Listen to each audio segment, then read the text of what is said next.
Welcome to Manifesto. My name is Paul Robson, and this is a conversation with Fr Mikhail on Orthodox Christian masculinity. So I've been following Fr Mikhail for some time and really enjoyed his video on an Orthodox reflection on how to be a man. Had a lot of scenes from The Lord of the Rings and Aragorn, and quotes from Marcus Aurelius and other stuff, and so really found it inspiring and useful. And I noted down some questions that I wanted to dig deeper into, and so I had the opportunity to do that with Fr Mikhail in this conversation. I'm running a network of online men's groups under what's called Maniphesto Core. We have groups for Christians and for non-Christians. We have lots of different types of men there. It's really a place where men can share with other guys the challenges that they're facing, but also do that in a constructive manner where we're oriented towards action and we're held accountable for actually moving forward in our lives. And so it's really useful to talk to a man like Fr Mikhail, who really every single day of his life is listening to and having men sharing with him the things that are happening behind the scenes and that we're normally not aware of. A lot of people are really facing a lot more difficulty and challenge than we actually are showing to other people around us. And so he has some really unique insights and tools for dealing with these kinds of things. So it's really useful to hear from him. If you appreciate this video, if you enjoyed, if you think other people might benefit from seeing it as well, then please give a like and also add a comment. Even if you just say hi in the comment or whatever it is. The YouTube algorithm really gets fed by this. This kind of channel isn't always supported best by the algorithm in YouTube. So please help us to get this out to more people by doing that. Hit the subscribe button if you'd like to see more of what we're creating. Really appreciate you listening in. So thanks very much. And without further ado, here comes Fr Mikhail. Fr Mikhail, welcome onto Manifesto's YouTube channel. Good to have you here. Good to be here. Thank you for having me. Great. So I've been following your work for a little while, and I especially saw and enjoyed a video that you made recently on an Orthodox reflection on masculinity and being a man. And so I watched it and made some notes and had some things that really popped up that I thought I'd like to dive into a little bit more. And so that's going to be the purpose of this conversation, is to get a deeper insight into, and maybe we can just start right there and I can ask you, what would you say is the key to being a healthy man according to the Orthodox faith? That is a really good question. The key to being a healthy man, I would say, in the Orthodox faith, of course, on the surface, on kind of the most easy way to say it is to be a man who in every way seeks to imitate Christ in all that he does and how he speaks, how he conducts himself. But the hows is where we get kind of caught up in things. So I would say, well, how do we do this? I think there's a couple factors to keep in mind. One must have constantly a mindset of wanting to develop self-control. And this does have to start with your body. The body oftentimes in today's society tends to precede the soul, even though it shouldn't be that way. And so usually the best way to bring the body under the governance of the soul is through things like fasting, asceticism, like prostrations. And this sounds very easy at the start, but once you get past the kind of the surface level beginnings of it becomes a lot more difficult.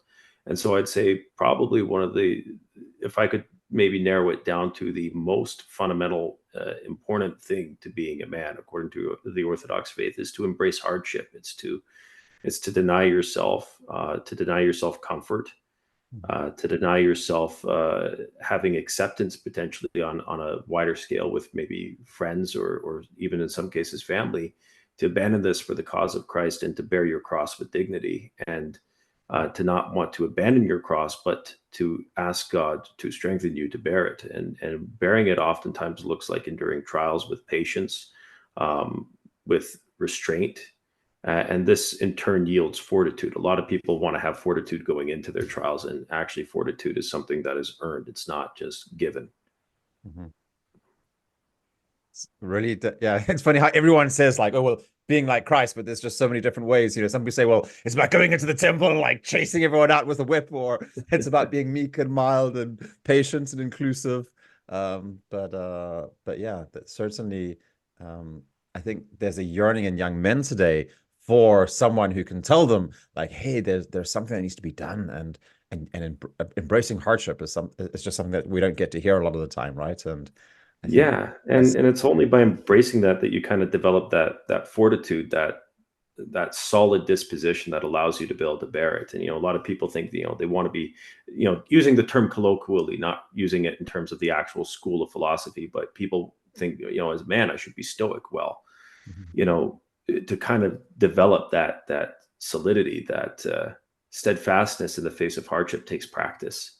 It's Mhm. something that comes with experience, and a lot of people, when the experience comes, they want to run from it. They don't want to embrace it. They want the easy way, or they want God to just zap them with fortitude and not realize that it's, if you ask God for patience, he's going to put you in situations to test your patience. If you ask him for strength, he will bring you down to your weakest point, so that as the scriptures say, as St. Paul wrote, when talking about this, that in our weaknesses is his strength perfected.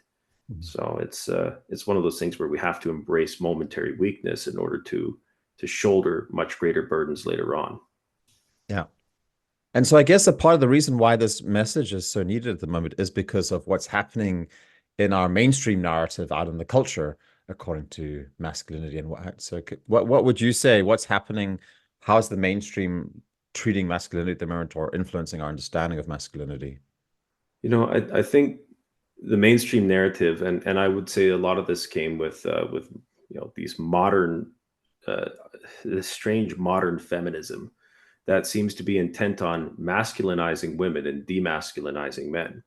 And I would say that a lot of it is done to reduce men to looking like bumbling idiots. You see this in shows like The Simpsons, where or Family Guy, where the dads are portrayed as these really stupid kind of guys who are largely incompetent when it comes to dealing with the most simple day-to-day task.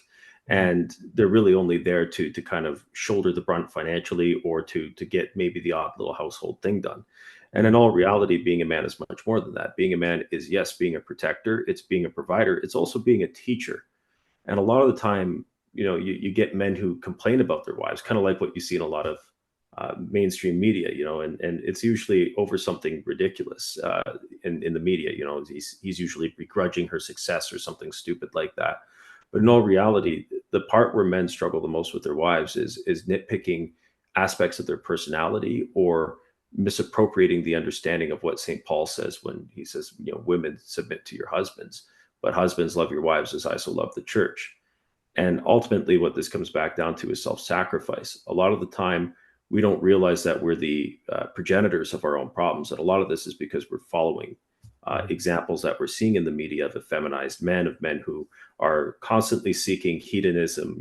Just that pleasure is the highest good, and it's tempting, because as adulthood creeps in, and hedonism creeps in as well, and we have a harder time deriving pleasure even from the simplest of things that are good. Having a coffee and enjoying your sunrise or your sunset wherever you live, or being able to take in the most fleeting moments with your family can sometimes seem like a chore, or something that's almost hollow these days. And so I think a lot of the mainstream narrative is trying to push this rat race mentality as well, in order to get us to turn away from the simple and slow things in life that can actually be beneficial for building up our, not just our character, but even solidifying our identity as men. And I think really the war is against the identity of manhood. It's trying to shift it in a million different directions to, and as a result, we see men that are kind of hollow and built up of these billion mirror fragments of different things that they see and ingest. And certainly diet plays a role in it, and so does sedentary life. But I would say it's the examples of feminized men that we see in shows, whether it's reality TV, dramas, or other things, or movies. It's an attempt to fragment what it means in identity to be a man, which is to have discipline, control, and the ability to deny oneself. Mhm. Yeah. It's something that I fell into myself. I grew up with fantastic parents. My parents loved each other deeply and were very committed and had dedicated their entire life to God. And for some reason, it never got through to me. My parents were Protestants, and so Sounds similar. I I can followed relate. the path, right? Like I followed the path of like, I did like the marriage was the thing that you were supposed to do. So I got married, and I kind of assumed that everything would work. And when I look back on it now, I can see how living a big city life of comfort and having everything there for me and a lot of ease um, made me slack off on taking my fatherly, husbandly responsibility in my marriage. And Yes. so it's something that I'm not sure and now I'm seeing actually a younger generation of men who seem to be seeing their parents like really going off the rails, and especially young men here and even in Denmark turning to orthodoxy because they're seeing like this kind of like hippie generation that are just have lost all these things, and they're like searching for, okay, well, I need something straighter. So so there's that you've seen the meme, right? Like, what is it? Hard times create strong men create good times. You know that one, right? Make weak men, and then weak men create hard Yeah, times. weak men create Yeah. hard times as well. Yeah, Yeah. it's so true though. It's cyclical that that is the case. And now I think because we're in an era of hard times that was definitely brought about by the previous generation and by material wealth and excess. And truly, we live in an Epicurean society.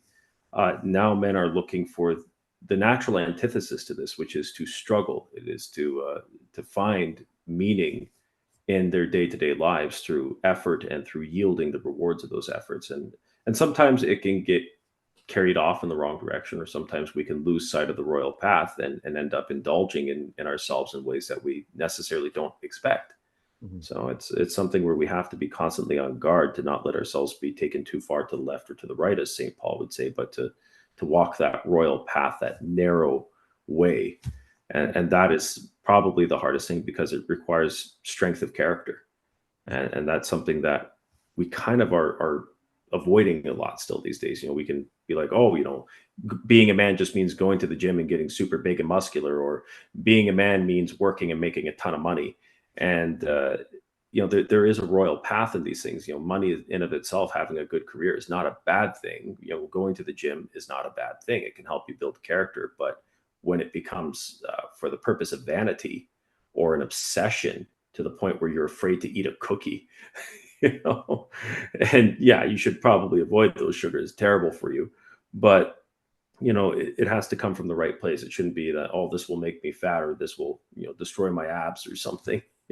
It's got to be something more than that. It has to be, if I let go of my discipline in this area, will I lapse in other areas? You constantly have to see the interconnectivity between one discipline in your life to the next. Yeah. Yeah. So yeah, as men, we have strengths and we have weaknesses. One of the things in your video you spoke about is relating to our weaknesses and rejecting this idea of just kind of accepting or even basking in our weaknesses. And I think it was from a passage on Lazarus that you quoted how Christ rebuked his emotions. Yes. Um, and so I was just thinking, how can we see that, and how can we be taking that in, as you said, like you started off by saying we need to be imitating Christ in every part of our life. Does that mean we just have to completely put aside and ignore our notions or suppress them? Or how do I know when I'm suppressing and when I'm, controlling? It's about, Or yeah. yeah, it's about kind of learning to direct, as some of the fathers like Saint Maximus the Confessor would say, to direct the incisive powers of the soul, right? And so we have to learn how to bring the appetitive aspects, the things that we want, under control. And then that's where we have to use things like the insensitive powers of the soul. The ability to harness your anger towards an injustice that you yourself might be committing towards yourself with your flaws is actually the proper use of anger, or of course against the temptations of the devil. But when we tend to go too far away from this, when we tend to stray away from the proper use of emotion and let emotion use us, where emotions become our guides rather than our tools, that's the problem. And so if we're to imitate Christ in this way, we see constantly, and especially in the light of the Holy Fathers, how Christ constantly submits his human will to his divine will. Now, that's not to clarify. Some people get confused and think, oh, so is there two persons? No, that's Christ is one person with two natures. And of course, will is a property of nature. It's a property of divine nature. It's a property of human nature. It is the person of Christ who, of course, actualizes and acts upon his own will. He's the one who directs how his will is applied. It's just like for you, you might want to go to the kitchen and get a glass of wine, but you can choose not to do it. And so that's a way in which you can kind of direct your will to a proper understanding of how it's used. And so Christ of course, submits the human will, the human will naturally feels a desire for life and a revulsion towards death, and that's not a bad thing in and of itself. This is something that some of the fathers comment on when he, is in the garden and he's praying and he says, if it be with your will, let this cup pass from me.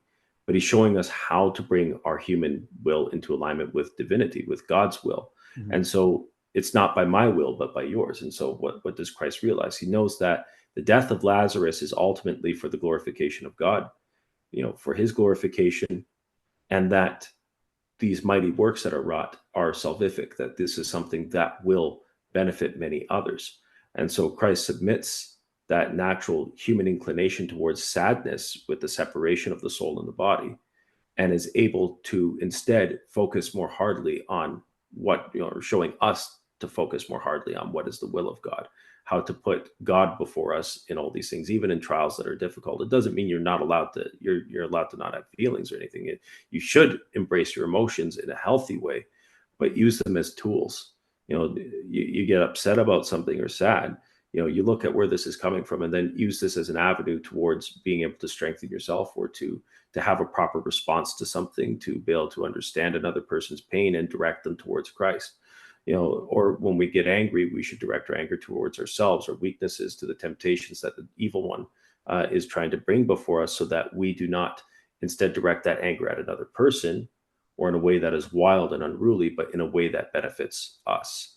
And so, emotions are not an evil thing. They're a tool. They're not supposed to be the things that drive us. And in today's society, you hear, oh, do what feels right. Oh, what do you feel? And a lot of the time, feelings are used as the guide. It's almost as if the feelings are drawing the carriage, and the driver is asleep at the reins. Even identification with the feelings. You must become your feelings, right? Yeah, you must become your feelings. You are what you feel. Your feelings are always right. Well, if that's the case, then whenever you're offended, even if you're in the wrong, I suppose no one could tell you you're in the wrong. So, yeah, and then it becomes cyclical. Yeah. So maybe I can share with you something that's really helped me in learning this a lot, and hear what you have to say about it. Because this is, Maniphesto. This is my work. This is what I do. Is we have a network of men's groups, and in my own personal life, I noticed a tendency at some point in my late 20s that a lot of the time my relationship with men, I had good relationships with men, but I kind of had this competitive approach to being with other guys, and there was generally a shield up. And my vulnerabilities, my weaknesses, if I felt hurt, if I needed support, I would often go to female friends and tell them about it. And the female friends would give me a lot of sympathy, and that would kind of confirm me, and that would give me also strength to then keep on going somehow. But what I realized is that I was not actually growing, because the thing is that when I brought my weaknesses and my challenges, my problems to my male friends, they would try and fix them. They would tell me what I'm doing wrong. They wouldn't give me that sympathy, actually. And that would be difficult and feel uncomfortable a lot of the time. But what I realized is if I'm not doing that well, then I'm actually not growing. And so today I really have a philosophy, even as a married man, I first of all, if I have something that's bothering me, keeping me awake, something I'm struggling with, I'll go to a male friend. I can also go to my priest, of course, and confess. But I'm the kind of person who actually needs that kind of thing every single day. So I have a daily buddy call with someone that I call up, and we check in with each other. And if there's something that's on my mind, then I'll share it with him. And this is something that we do with all the guys on Maniphesto Core, on our online groups, is they get paired up for daily buddy calls. And so there's that opportunity to be able to put that over to another guy with a shared understanding of culture, of we're supporting each other, but we're not supporting each other just by soppy, wishy-washy kind of, oh, you're great and you're fine and I understand kind of thing. And I know the same thing. Yeah, exactly. So we're also challenging each other as iron sharpens iron, right, as well. So for me, that's been an essential thing to be able to do some of the things that you're talking about there, at least. Excellent. Yeah, and that's healthy, I would say. For me, my dad is that person, that I can have those talks with, and he doesn't give me any quarter. My father-in-law is another one. He's my father-in-law is a really good guy to talk to. Especially, he won't affirm your feelings. He won't validate them. He'll acknowledge them. He'll see what's at play, and then he'll give you very sober advice, or be like, oh, he's Polish. He goes, oh, buddy, this is how you fix it. Your father-in-law's Polish, and your dad's Yeah, Russian. Great. Uh-huh. yeah. Has Father-in-law it is always from been like Poland. that? Were you always able to relate to your dad in that way, or did you have a My parent? father, yeah, yeah, my biological father. Oh, yeah, and of course, when I was, a dumb young kid growing up in Woodstock, Ontario, a lot of the time I would butt heads with him because I didn't like his advice. And of course, you're getting this effeminized idea of what it means to be a man in Yeah. high school and grade school. And so, oh, he's not affirming my feelings. He doesn't care about me. Yeah. It's quite the opposite. He's acknowledging where my feelings are, and he's trying to help me deal with the source of them. As I was just too brainwashed and too dumb to see it at the time. But thankfully I still have my dad, and I can, you know, have those conversations with him, and we can help each other out. He certainly doesn't have it easy, but he's got a good approach to things that I think is really beneficial, including just embracing hardship. He takes care of my mother, who has severe dementia, and he does a lot to care for her, and makes a lot of sacrifices in that area. And to me, that kind of summed up what it means to even be a husband, is to be a sacrifice, to be willing to shoulder the hard things. Yeah. Yeah. Yeah, maybe a little thing on marriage there. It's just I've really been shocked at the lack of an understanding that I had what marriage is, and when I look at my parents, I see that example of it, but I kind of did the same thing. I was too close to see it. I have a friend whose father got sick with cancer, and they were Orthodox Christians living in Ukraine actually, and the mother just refused all help for anyone else to look after her Wow. husband, for the last, it was 7 years of him slowly wasting away. He had been a kind of like nominal Christian, but not really a Christian. So she just spent those 7 years by his bed talking to him about he had no choice, right? He just had to hear and watch all the films that she showed him and stuff like that. So he came to understand and know God through that. And she knew, like, okay, like I'm bound with this person for eternity. There's nothing else that I could use my time on more Yeah. effectively than bringing him to understand God. And so just loving him, being there for him, catering for his needs through those last years of his life. And so That's beautiful. my friend today as well, just seeing that example of what his parents did was just yeah, it makes my skin tingle just thinking about it as well, like that love that can be.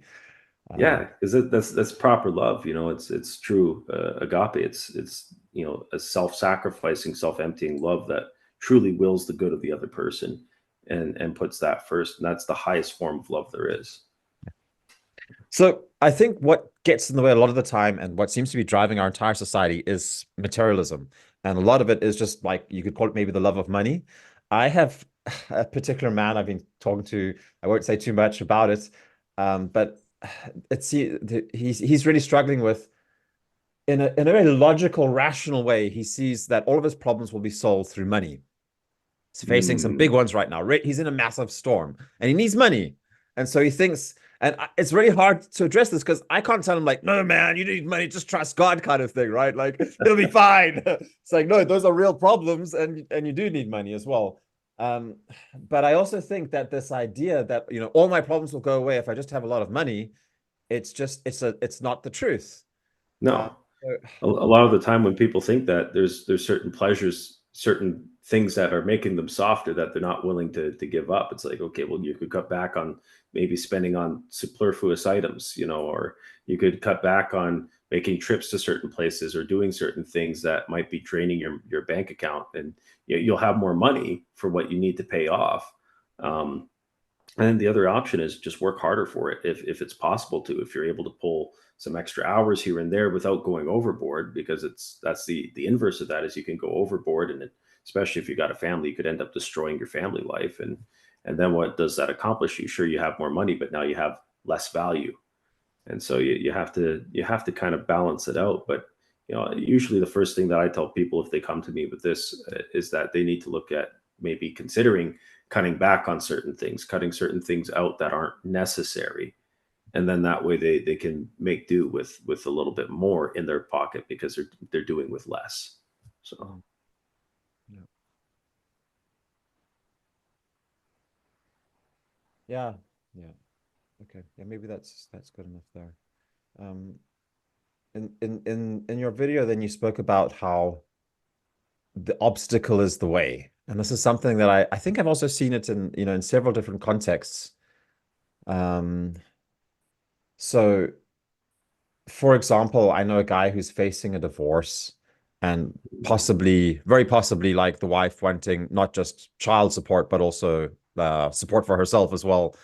Um, and maybe even, difficulty like fighting over the kids and things like that. So he's facing very much an obstacle to even, everything. He's angry. He's pissed off, right? Um, Naturally, naturally, yeah. it's not an easy thing. Yeah. So how Mm. can he see this obstacle as as the way, or what is can you Well, explain that it for was a us? quote that I kind of stole from Marcus Aurelius, which is the impediment to action advances action. What is in the way becomes the way. The obstacle becomes the way. Mhm. And so, usually, what he means by that, and how we can understand this as Christians and as men in general, is that usually when we are faced with hardship and with adversity, we have two options. Really, at the end of the day, we only have two. We either succumb and give in to it, or we adapt and we overcome it and we triumph over it.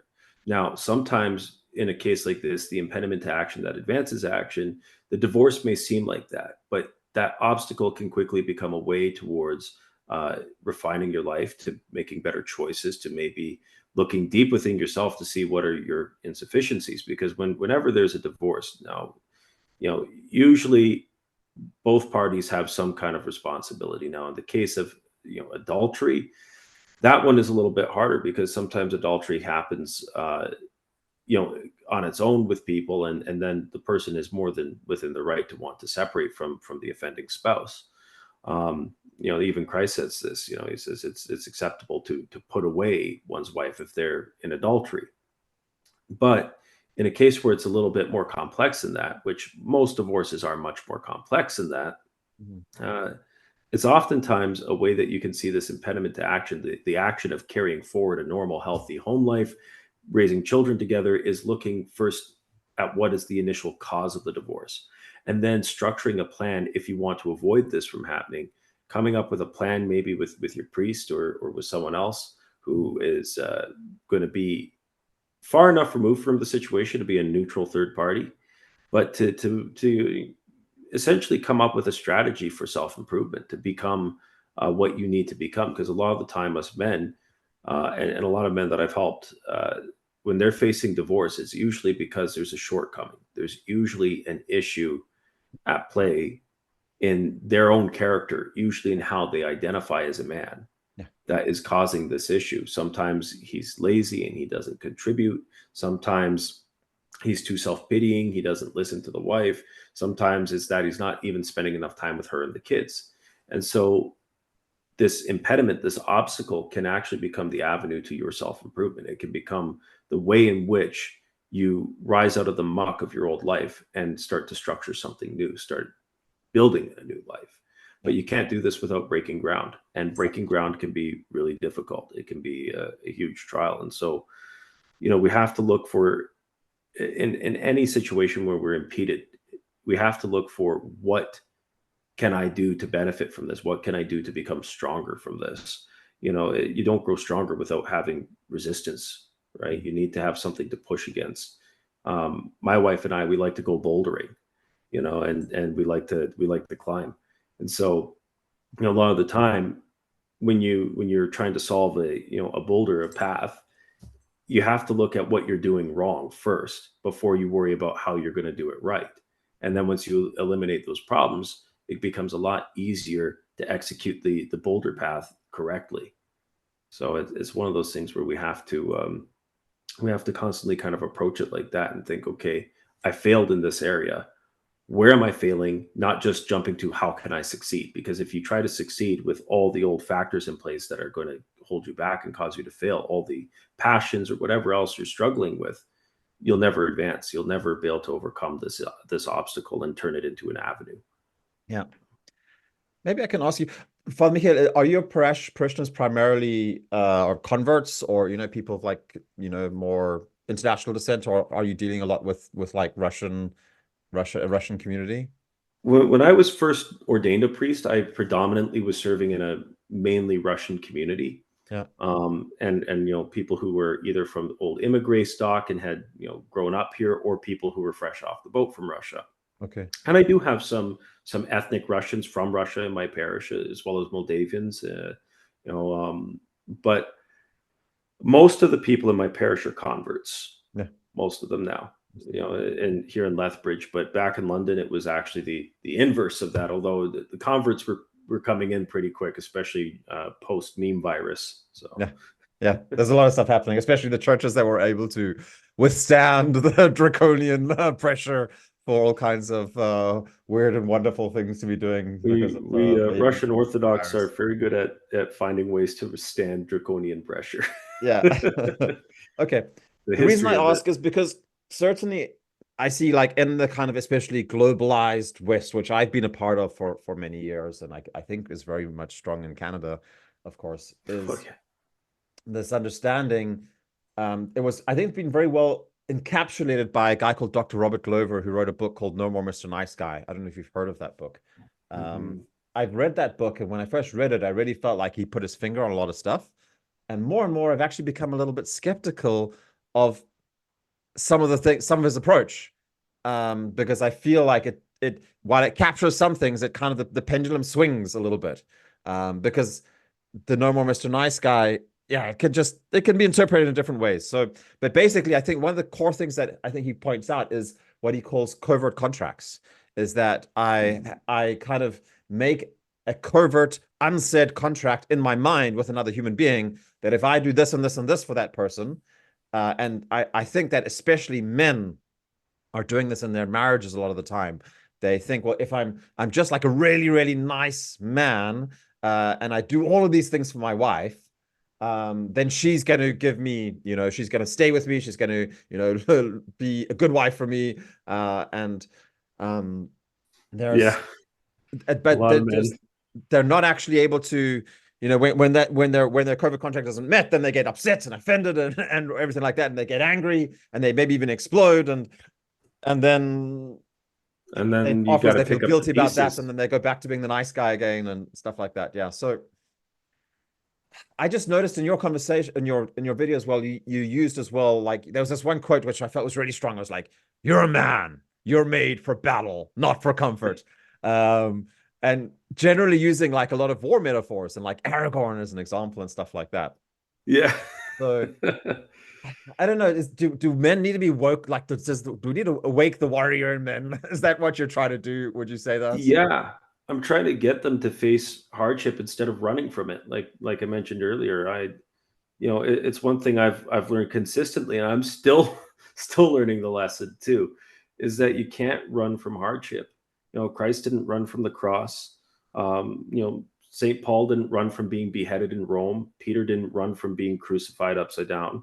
You know, who am I to run from even the hardships in my marriage? My wife isn't happy because I forgot to do something. Well, then I better work really hard on remembering to do it, because a lot of men will come to me and be like, "Father, why doesn't my wife obey me?" Well, maybe because you're not showing her the kind of love and determination and respect that she needs. Because if you're willing to make those sacrifices, if you're willing to put aside your comfort, you're going to inspire that in her. If you really shoulder things as a man, you will inspire that obedience out of her, because it'll be an obedience born out of love, an obedience born out of submission, either due to fear, or the fear of physical threats, or the fear of the loss of financial stability, is not real obedience.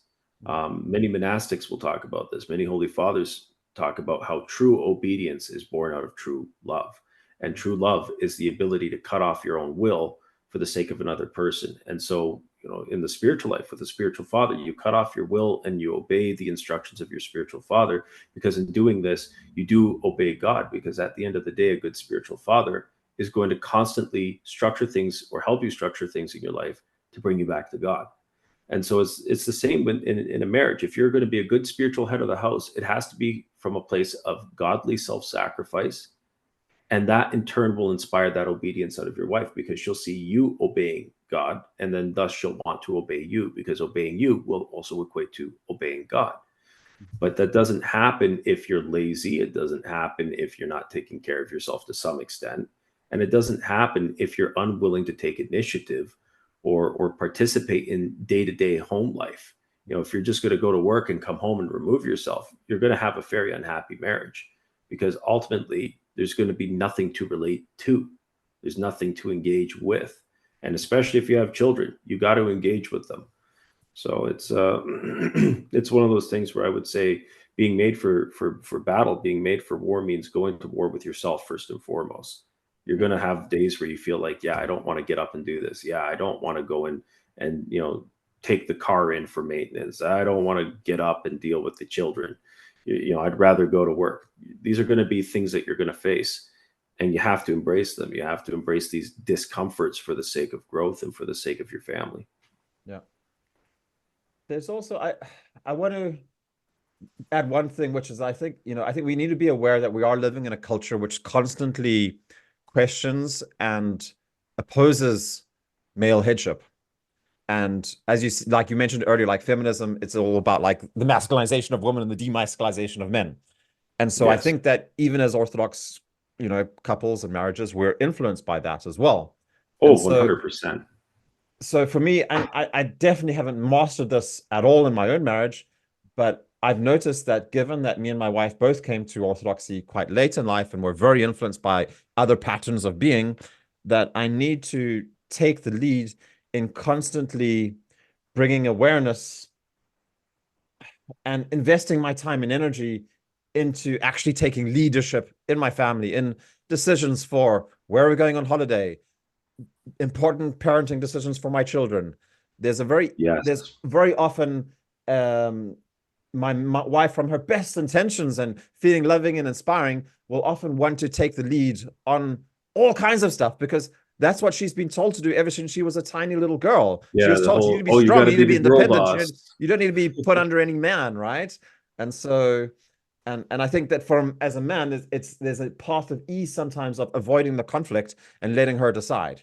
And I believe as men, we need to be the ones, we can let our wife decide when we're sure she's deciding the right thing. But when we see something that looks bad, we need to be attentive to it and careful. Yeah, we have to be able to step in and say, this isn't it. This isn't the right way.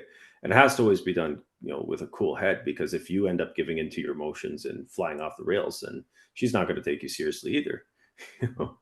Yeah.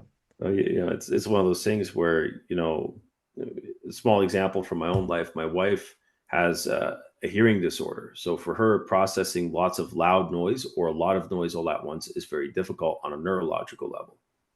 Our son can be a little bit on the cantankerous side, and he can be pretty loud. And there are times where, of course, she's going to get really upset and she's going to want to deal with him sternly. And you have to kind of be that grounding force where you say, no, you got to ignore this, do your best just to cope with it, and then to step in and take the lead and deal with it. And at that point, I'll go and I'll deal with him, or I'll pull him aside, or I'll send her off. And you have to have that kind of decisiveness where you can just look your wife in the eye and say, no, you're going to go upstairs and take a break. You need to go cool off. Are you sure? Yeah, I'm sure. Now, a lot of the time, women, because they're very in tune with feelings, they're afraid to leave you alone with the kids even for a few minutes, because they know how that makes them feel sometimes. But you have to be able to burden, to shoulder that burden, to go, you know what? Yeah, it might be overwhelming, but guess what? I can pick them up and put them down where I want. Yeah. And so you have to be willing just to do that, just to tell her no sometimes. Yeah. Or sometimes it doesn't happen in my marriage because my wife is very pragmatic.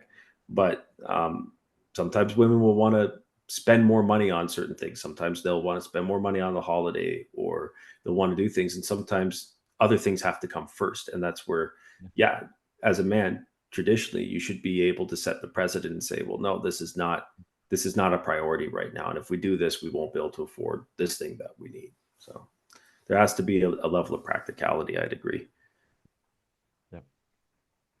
Yeah, I heard someone say, an Orthodox priest say recently, like, you should be in charge of the finances in your family. Like, if you're not that already, you should do what it takes to get in charge of being in charge of the finances. Good. Yeah, pay off your debts, do what you need to do. Yeah. Okay, I have two more questions, Father Mikhail, so I'll try to get through them. So just where are the boundaries to this kind of like awakening men to their warriorship? I remember you saying like, go and protest, drag story hour, attack evil where you see it. So we don't want to become like these activists, right? Who are out like trying to No. fix the world before we fix our own life. So how do we pick our battles? Where is something more of a distraction? And how do we avoid just getting caught up in a culture war? Of like Trump versus Biden, where whatever like Yeah. those kinds of things. Or Trudeau versus Pierre in our case here in Canada. Yeah. Um, I'd say first and foremost, it is important to be aware of what's happening in your country and how it's going to affect you and your family. But and when it comes down to it, like, yeah, if there was a drag queen story hour happening at the library across the street from where I live, because there is a public library across from where I live, and my kids are old enough to go there, I'm going to go there and I'm going to probably awkwardly stand there in my cassock and cross and stare the drag queen down in the face until they stop reading. You know? And I'll do that because it's like, yeah, I don't want my kids walking in here and seeing this. You're now in my backyard. You're now a threat to my family. So I'm going to deal with it. Um, Even tonight, like I had a group of young men who were using a parking lot that's attached to a group of homes across from here that's really just meant for visitors. And they were blaring their music so loud that my kids couldn't sleep. My wife's like, "Oh, can you deal with them?" I'm like, yeah, absolutely. And I went out, had a nice chat with them. They were really nice guys and they put a stop to it. But a lot of men that I've talked to, and one thing I've noticed that I'll kind of briefly touch on is that a lot of young men are highly neurotic and they just constantly think of the what ifs. They ruminate on the worst case scenarios, and this kind of paralyzes them. And a lot of these men do engage in culture war kind of stuff because they feel like they can just take a shotgun approach to everything, but maintain enough distance from it not to get into the thick of it. You have to be willing to get into the thick of it when it matters and when it affects your family directly. And at other times, the best line of defense against this stuff, to be able to kind of put a stop to it, is to educate. It's to teach your children. It's to have discussion with other men, and to try to, put something in place that is going to be long lasting. Because we men are supposed to be teachers. You look at some of the greatest minds of the past; they were all men, and they taught. You look at great saints; they were teachers. Saint Basil the Great. You look at even Saint Gabriel of Georgia, who certainly was not conventional, but he taught, and he wasn't afraid to be very bold and outspoken on certain things. And there are times where we have to do that, and then there are times where we have to have the restraint to not engage in a really aggressive point, but where we have to then try to take steps towards seeing the kind of change that we want to see and not being lazy. It means going and writing a letter to City Hall or whatever, or getting a group together to sign a petition against something to try and bar it properly. Then yeah, that's something we need to do. We need to maybe be willing to sacrifice some of our free time to go and accomplish something that is going to be arguably good for our kids and for other kids. Okay, thanks. Then, so the final thing, this is actually where we started as well, and it's the thing where I'll finish up with as well, is about when we say participation in the life of Christ, then as Orthodox Christians, that refers to during this life as well as in the Yes. next life as well. Yes. And so for me, it can be a harder thing to understand. And I read like the story of Saint Seraphim of Sarov, I think it was, who spoke to this guy Motolov Yeah, about the acquisition of the Multovilov. Holy Spirit Yeah. and seeing his face glowing and kind of like having these like really ecstatic experiences. And that's not something that I've had, and my don't know if that'll ever happen as well. I also don't think it's the goal, of course, but I'm just, how does one, as as an Orthodox convert, 5 years into the faith, or for a lot of people, maybe even as a catechumen, how do you understand this thing of the experience of God's grace, um, and and understanding the participation in the life of Christ during this life now as well? What's Well, unique about Orthodoxy there? well, yeah, Orthodoxy is unique, I would say, in that it focuses heavily on the internal life of the man. When you really dive into what many saints have taught, or if you look at the Philokalia, for example, um, even reading Saint Maximus the Confessor's 400 chapters on love, Mhm. and and they're basically just 4 separate treaties that are kind of divided into groups of 100 paragraphs, and basically St. Maximus sums up that the participation in the life of Christ is about obtaining perfect love. It's about having the right kind of love for your fellow man, where you do not judge and condemn or desire anything bad for him, but rather that everything you do, even if it's a rebuke, even if it's a correction, is all with the aim and the intent of bringing them back into alignment with Christ. And a lot of people will say that it is, but ultimately the ethos isn't necessarily there, because a lot of the time it'll be about degrading the person, whittling them down, and inflating yourself. And so imitating Christ is first and foremost about rejecting self-love. It's about submitting yourself to the will of God, obeying the gospel commandments. If you're wondering what those are, read the Beatitudes. If you don't know what the Beatitudes are, you need to just start reading. It's especially if you're calling yourself a Christian. It does involve a physical participation, though, as well. You can't just be a Christian up in here. It's just like, I would tell any man, you can't just be a man in here. You have to be a man in practice as well. And it's the same with the life in Christ. We see that the Lord himself never just sat around talking and thinking. He didn't sit around all day. And I'm not taking this as a jab at philosophy. I love philosophy, but he didn't sit around all day philosophizing and kind of living this cloistered life where he's just cooped up with scriptures and just throwing down Bible verses on everyone. He modeled for us what we must do. When he was getting ready to go to his passion, his sweat became his blood. When he was praying in the Garden of Gethsemane, which, funny enough, Gethsemane means pressing place. It describes the process of pressing olives into oil. And it's a difficult and arduous process, but it yields something rich and abundant from it that is beneficial for the body as well as for the bank account in those days. And, we have to look at each circumstance that comes our way as an opportunity to be refined like oil, to be able to be crucified to our passions, and to obtain this perfect love. And this love can really only be obtained by doing God's will and by rejecting the passions, and by, in turn, rejecting impassioned thoughts and images as they come. And so a lot of it comes down to, you need to be the one in control of your mind. You have to be the one in control of your feelings.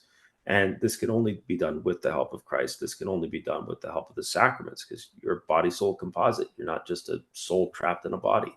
And so you have to look after the needs of the soul, and you have to be able to bring the body into subjugation under the soul as well. So it means fasting. It means praying.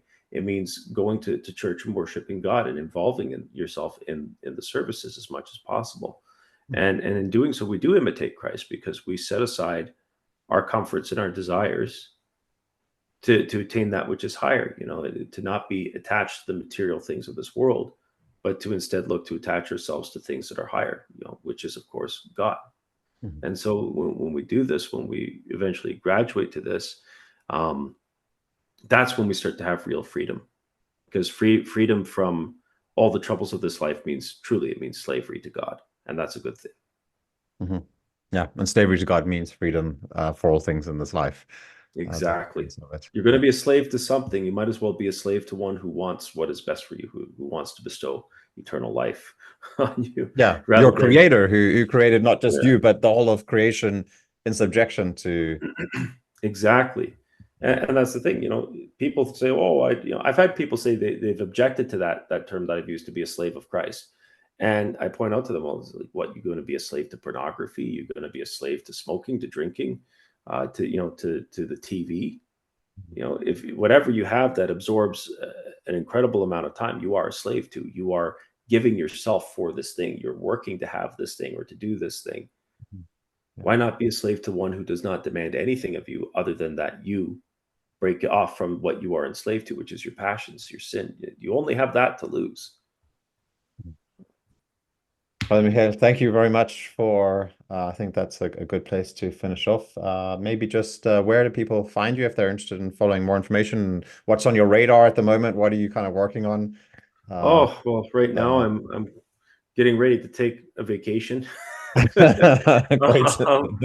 But in terms of what I'm working on, I am working on getting another episode out on the ecumenical councils, on the toll houses. I've got some more talks coming up on passions. Actually, I'm looking at, and I'll be talking to some people about this, but I'm actually looking at writing a book. I've had a few people ask me to write a book on addressing, depression and the passions and how they relate to us in a modern context, both psychologically and metaphysically as well. And so I'm actually going to be working on a book with my dad about that we're going to try to put together to, it's going to be a long ways out, but we're hoping to come up with something that we can give to a publisher as a proposal and see what we can do to maybe bring some of the teachings of the Holy Fathers, drawing from people like Saint Theophan the Recluse, Saint Ignatius Brianchaninoff, Saint Nicodemus, and many others, Saint Maximus the Confessor, of course, to try and have something comprehensive to address the issues of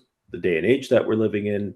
But hopefully that will also kind of pique the interest of those who might be in trying to find where does Orthodox spirituality come into play in a modern scientific context or something, and so I'm no doctor, I'm no counselor. My dad was a counselor, but so he'll be able to bring something authoritative on that to the table.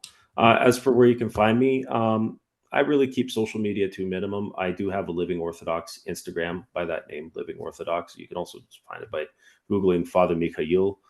I have a TikTok for the Living Orthodox channel that I hardly post on because I can't stand that platform. And I thought, yeah, it's a good place to try to reach the young people, and it's done that to some extent. Yeah. But number one place is on YouTube. You can find me on YouTube, Living Orthodox, and or just Google Father Mikhail, and you'll find me. And I do have a Discord as well that we always include the link to the description of each video to the Discord server. And I'm trying to get more involved with that. It's been a little bit difficult since I moved. So I never got onto the whole Discord thing as well, and thank God. I'm not a fan. The TikTok I haven't at all managed to get. I haven't looked at it, but every single young person that's come into my church in the last couple of months, they've all said like TikTok played a big role in them finding out about Orthodoxy, that it even existed. That's where they became aware of it for the first time. So wow. Some good came out of it. Yeah. Some good came out of bike dance. Yeah. Okay. Well, thank you, Father Mikhail. Much appreciated. Thank you for having me, Paul. Thank you. Yeah, God bless.